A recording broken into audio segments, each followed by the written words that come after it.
Nawiyago Negyaso, Anandawagot Newa Quenzote, Yagoit Newa Geshote, Diwasa Ase, Newa Xriogo. So my Seneca name is Nawiyago, which means Cornhusker. I am from the Seneca Nation Bear Clan, and I'm 23 years old. I'm currently working here at Polytech at the IKC, Indigenous Knowledge Centre, as a summer student transcribing old Cayuga documents into English. I'm going to be telling a story of how Bear lost his tail. Back in the old days, Bear had a tail which was his most proudest possession. It was long and black and glossy, and Bear used to wave it around just so that people would look at it. Fox saw this. Fox, as everyone knows, is a trickster, and likes nothing better to do than fooling others. So it was that he decided to play a trick on Bear. It was that time of year when Haudenosaunee, the spirit of frost, had swept across the land, covering the lakes with ice and pounding on the trees with his big hammer. Fox made a hole in the ice, right near a place where Bear liked to walk. By the time Bear came by, all around Fox in a big circle were big trout and fat perch. Just as Bear was about to ask Fox what he was doing, Fox twitched his tail, which he had sticking through the hole in the ice, and pulled out a huge trout. "Greetings, brother," said Fox. "How are you this fine day?" "Greetings," answered Bear, looking at the big circle of fat fish. "I am well, brother. But what are you doing?" "I am fishing," answered Fox. "Would you like to try?" "Oh yes," said Bear, as he started to lumber over Fox's fishing hole.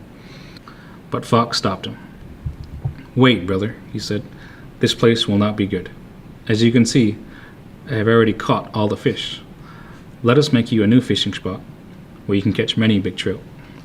Bear agreed, so he followed Fox to this new place, a place where, as Fox knew very well, the lake was too shallow to catch any winter fish, which always stayed in the deepest water when Haudenosaunee covered their ponds.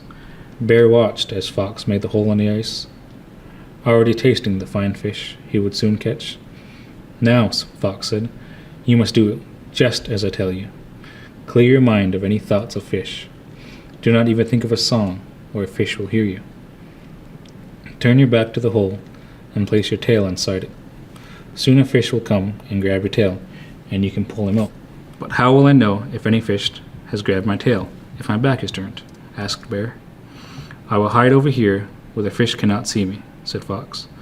"When a fish grabs your tail, I will shout. Then you must pull as hard as you can to catch your fish. But you must be very patient. Do not move at all until I tell you." Bear nodded.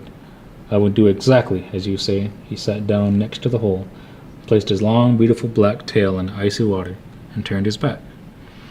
Fox watched for a time to make sure that Bear was doing as he was told, and then, very quietly, sneaked back to his house and went to bed. The next morning he woke up and thought of Bear. "I wonder if he is still there," Fox said to himself. "I'll just go and check."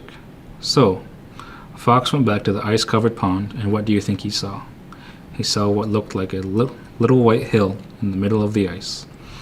It had snowed during the night and covered Bear, who had fallen asleep while waiting for Fox to tell him to pull his tail and catch a fish. And Bear was snoring. His snores were so loud that the ice was shaking. It was so funny that Fox rolled up with laughter, but when he was through laughing, he decided the time had come to wake up poor Bear. He crept very close to Bear's ear, took a deep breath, and then shouted, "Now, Bear!" Bear woke up with a start and pulled his long tail as hard as he could, but his tail had been caught in the ice which had frozen over during the night, and as he pulled, it broke off. Whack!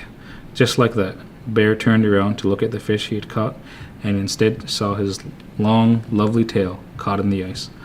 "Oh," he moaned, "oh, Fox, I will get you for this." But Fox, even though he was a laughing fit, to kill, was still faster than the Bear, and he leapt aside and was gone. So it is that to even this day, bears have short tails and no love at all for Fox.